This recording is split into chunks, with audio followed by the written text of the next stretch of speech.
tuning in to Eskimo TV, your home for icy and chilly movie reviews. I'm your host, Jason Escamilla. Alright, I saw a buttload of movies in August of 2018, and I did not get the chance to review all of those movies. So today I'm going to do brief reviews for all of those films that I got to see. Let's jump in with the movie that is dominating the box office right now. Crazy Rich Asians is a rom-com directed by John M. Cho and is about Rachel Chu, a young woman who will be meeting her boyfriend Nick Young's parents for the first time. Now, unbeknownst to her, Nick's parents are crazy rich, and this movie is about how Nick's parents and Rachel respond to each other's differences. Despite the fact that this is a rom-com, this movie leans more towards romance than it does comedy. Now, I would have liked to see more big laughs in this movie. Some jokes made me laugh, but there are others that fell flat. While I typically don't love romance movies, I can't deny that this was done very well. The characters are given lots of detail, Asian culture is very well depicted, and the plot will make you smile and maybe even tear up a bit towards the end. This is a movie that is perfect for date night, and I'm going to give Crazy Rich Asians a B. If you have not been a fan of the computer and phone screen point of view movies, such as the Unfriended series, Searching may change your mind. Searching is an exciting thriller directed by Anish Chakanti, and it doesn't lose sight of the importance of building characters that you care about.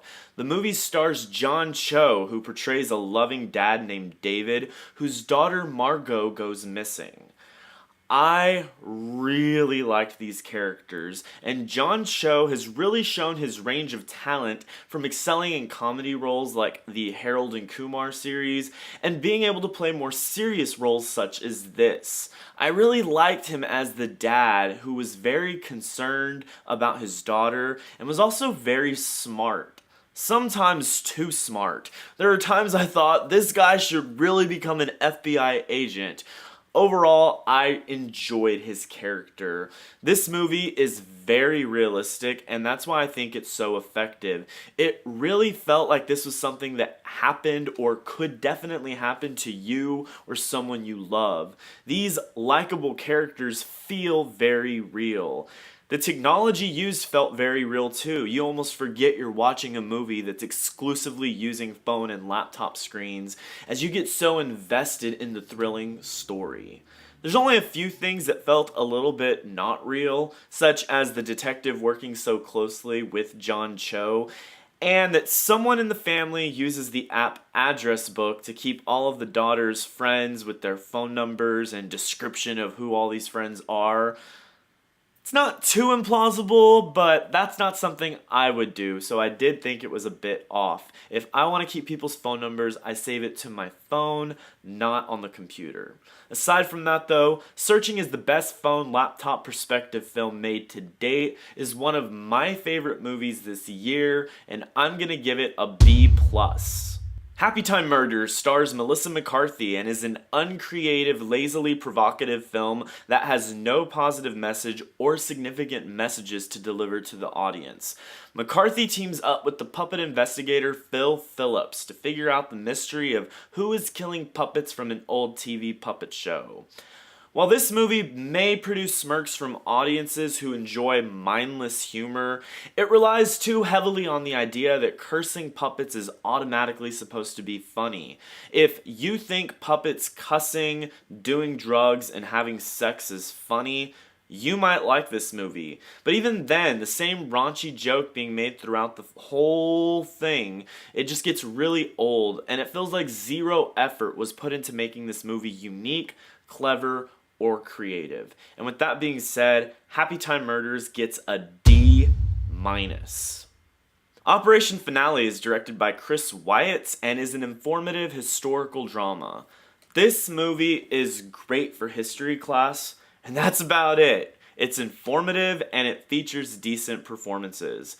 Oscar Isaac portrays Peter Malkin, a man who leads a group to capture Adolf Eichmann, played by Ben Kingsley, who is slaughtering Jews, including the protagonist's sister. The movie is slightly entertaining, but beyond being a good overview as to who these historical figures are, it is very slow paced, and I'd prefer to watch something faster paced that gives off the same positive feelings of tension and drama. I'm going to give Operation Finale a C. BlacKkKlansman is directed by Spike Lee and was a wonderful experience. It tells the true story of African American Ron Stallworth, portrayed by John David Washington, who pretends to join the KKK in order to spy on this organization and bring them to justice. Adam Driver plays Stallworth's partner, who acts as the spy when the KKK group meets in real life. This movie has very well developed characters, an interesting premise, is very informative, and was an entertaining experience. I'm going to be intentionally brief with this movie and say it's worth the time, it's worth the money. Go check it out when you get the chance, and I'm going to give BlacKkKlansman a B+.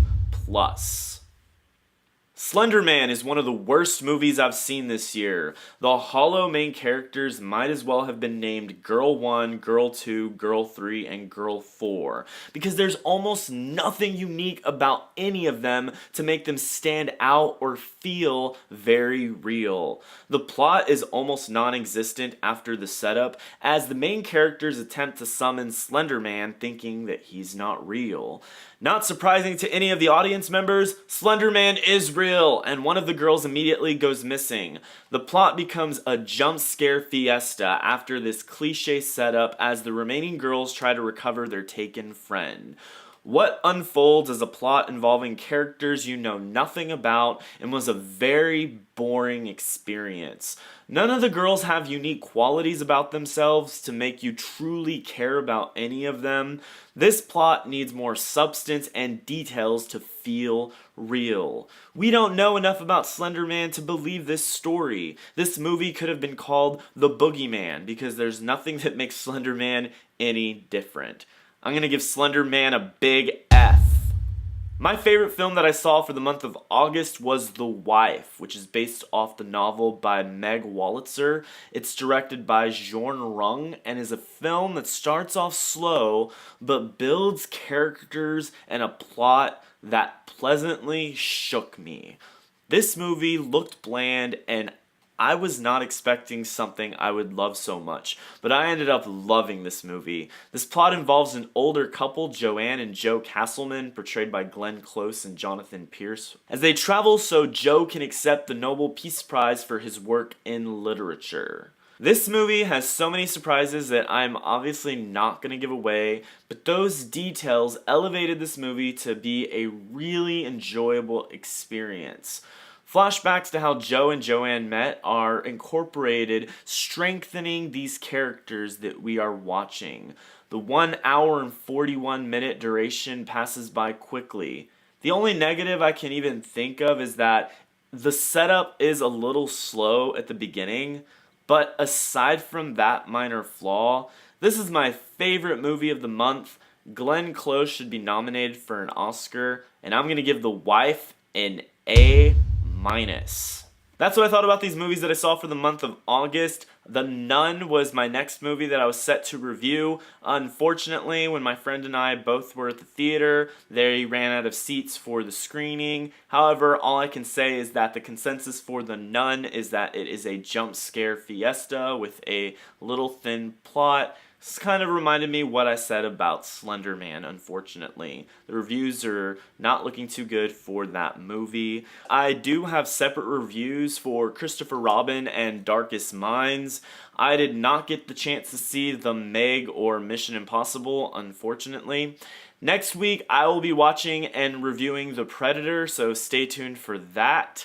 I love talking about movies, but one thing I love more is talking about movies with you. So if you have a question or have an opinion that you'd like to share regarding any of the films that I discussed for the month of August, leave a comment so we can have an ongoing conversation. You can also follow me on Facebook, Twitter, and Instagram. If you enjoyed this review, make sure you click right here for more Icy and Chili Eskimo TV reviews.